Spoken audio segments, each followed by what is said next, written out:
ভিতরের নামাজ রাসূল সাল্লাল্লাহু আলাইহি ওয়াসাল্লাম 3 ভাবে পড়তেন। ভালো করে শুনি।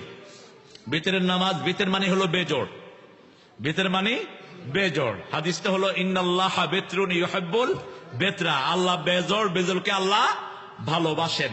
এই জন্য রাতের শেষ নামাজ বিশ্বনবী ভেতরে পড়তেন, যাতে সবগুলো নামাজ বেজোড়ের সওয়াব আল্লাহ তার আমলনামায় দিয়ে দেন। 1 রাকাত পড়তেন, 3 রাকাত পড়তেন, 7 রাকাত, 9 রাকাতও পড়েছেন কখনো কখনো। তো 1 রাকাত যখন রাসূল সাল্লাল্লাহু আলাইহি ওয়াসাল্লাম পড়তেন, তখন ভিতরের নামাজে নরমালি 3টা সূরা পড়তেন, সাব্বিহিসমা রাব্বিকাল আ'লা, কুল ইয়া আইয়ুহাল কাফিরুন, কুল হুয়াল্লাহু আহাদ। কিন্তু কেউ যদি এটা ছাড়াও পড়ে, নিষেধ নাই, তার সালাত হয়ে যাবে। রাসূল সাল্লাল্লাহু আলাইহি ওয়াসাল্লাম যখন খুব ক্লান্ত থাকতেন অথবা ট্রাভেলিং এ হয়তো 1 রাকাত পড়েছেন, কিন্তু 3 রাকাতের হাদিসটাই বেশি মশহুর, যেটা 3 রাকাত আমরা যেভাবে পড়ি। রাসূল সাল্লাল্লাহু আলাইহি ওয়াসাল্লাম পড়তেন 2 ভাবে। এক ভাব হলো তিনি 2 রাকাত পড়ে সালাম ফিরাতেন, সালাম ফিরিয়ে উঠে কুল হুয়াল্লাহ পড়ে তারপর রুকু থেকে উঠে লম্বা দোয়া করতেন।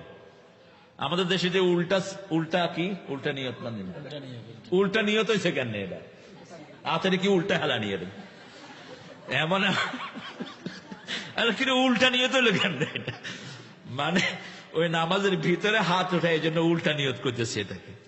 আমাদের দেশে যেটা চালু আছে, এটা রেফারেন্স তো আমি এখনো পাইনি, হয়তো সহি কোনো রেফারেন্স পাওয়া যাবে এটার, কিন্তু এই পর্যন্ত আমি এটার কোনো রেফারেন্স পাইনি। ওইতের 3 রাকাত পড়তে হয়। নবী করিম সাল্লাল্লাহু আলাইহি ওয়াসাল্লাম সহিহ বর্ণনা যেটা পাওয়া যায় সেটি হচ্ছে যে 2 রাকাত পড়ে সালাম ফিরিয়ে এরপরে 1 রাকাত আবার পড়বে।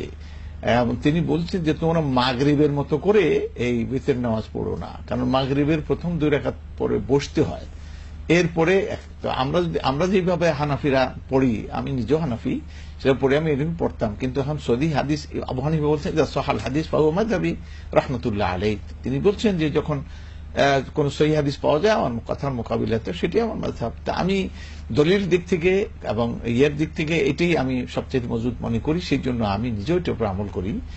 যে 2 রাকাত পড়ে সালাম ফিরিয়ে এরপরে আবার 1 রাকাত পড়ে এরপরে ওই যে কুনুত পড়ে আপনার সেজদার মধ্যে চলে গেলেন। জি, আল্লাহু আ'লাম বিস-সাওয়াব। হাত উঠাতে হবে কিনা জানতে চেয়েছি। হ্যাঁ, হাত তো উঠাবেন। জি, হাত উঠাবেন মানে তিনি আল্লাহু আকবার বলে না, কুনুতের সময় দোয়া, ওই হাত তুলে দোয়া করবেন, সুন্নাহ। নবী সাল্লাল্লাহু আলাইহি ওয়াসাল্লাম এইভাবে দোয়া করছেন।